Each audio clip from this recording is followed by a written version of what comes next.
नमस्कार. तर मनूच्या स्वयंपाकघरामध्ये आज आपण बनवतोय ओरिओ बिस्किटपासून मिल्कशेक. उन्हाळा खूप वाढला आहे आणि थंड प्यावंसं वाटतंय, तर या पद्धतीने हा ओरिओ मिल्कशेक आज आपण बनवतोय. तर इथं मी 10-10 रुपयावाले 2 ओरिओ बिस्किट घेतलेत. त्याच्यानंतर चॉकलेट सिरप घेतले, 5-6 काजू घेतलेत, एक मोठा बर्फाचा तुकडा घेतलाय, 10 रुपयावाल्या व्हॅनिला आईस्क्रीम घेतली आहे, 2 ते 3 चमचे साखर घेतली आहे आणि इथं आपण अर्धा लिटर दूध घेतोय. इथं आता मी ज्यूसचं एक भांडं घेतलं आहे. त्याच्यात आता आपण जे ओरिओ बिस्किट घेतले होते तर ते ओरिओ बिस्किट आपल्याला याच्यामध्ये घालून घ्यायचे. तर इथं मी याच्यातले जे 2 बिस्किट आहे तर ते मी बाजूला ठेवते, म्हणजे आपल्याला नंतर गार्निशिंगसाठी ते लागणार आहे. त्याच्यानंतर आपण जे काजू घेतले होते तर ते काजू आता आपण याच्यामध्ये घालून घेऊ. त्याचबरोबर साखर, त्यानंतर एक मोठा आईस क्यूब घेतला होता तर तो घालून घेते. त्याचबरोबर आपण इथं व्हॅनिला आईस्क्रीम घेतली आहे तर ती आईस्क्रीम पण मी यामध्ये घालून घेते. आईस्क्रीमने काय होतं, हा जो शेक आहे तर याची खूप छान अशी टेस्ट येते.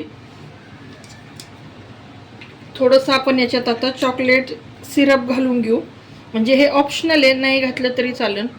तर इथं मी थोडंसं चॉकलेट सिरप घालून घेतलं आहे आणि सगळ्यात शेवटी आता आपल्याला याच्यात दूध घालून घ्यायचं आहे. तर इथं मी अर्धा लिटर दूध यामध्ये घालून घेते. पॉज कर थोडं. तर इथं मी टोटल 2 मोठे कप दूध घालून घेतले, म्हणजे अर्धा लिटर दूध मी यामध्ये घालून घेतले. आता हे आपल्याला मिक्सरला व्यवस्थित असं फिरून घ्यायचे, म्हणजे आपला ओरिओ शेक तयार होईल. तर आपल्याला इथं चालू बंद करत हा शेक बनवून घ्यायचा आहे.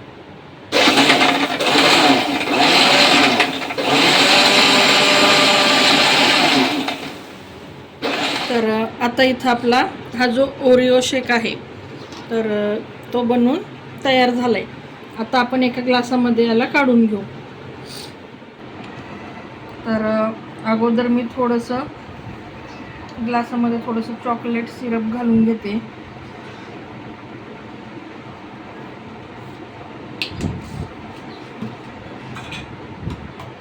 त्यानंतर याच्यात आता आपण जो ओरिओ शेक बनवला आहे तर तो याच्यात मी या पद्धतीने घालून घेते.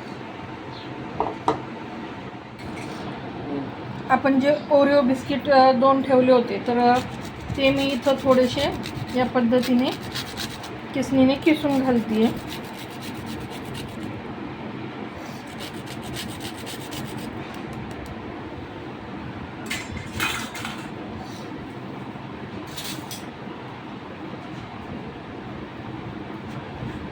त्यानंतर 1 चमचा मी याच्यात व्हॅनिला आईस्क्रीम घालते आणि आपला ओरिओ मिल्कशेक आहे त्यामुळे ओरिओ बिस्किट.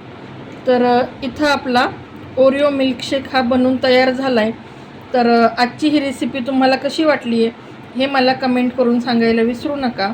आणि व्हिडिओ थोडा जरी आवडला असेल तर मनूचं स्वयंपाकघर या माझ्या चॅनलला नक्की सबस्क्राईब करा आणि बाजूला जे बेल आयकॉन आहे त्यावर क्लिक करा. त्यामुळे माझ्या येणाऱ्या नवनवीन व्हिडिओचं पहिलं नोटिफिकेशन तुम्हाला मिळेल.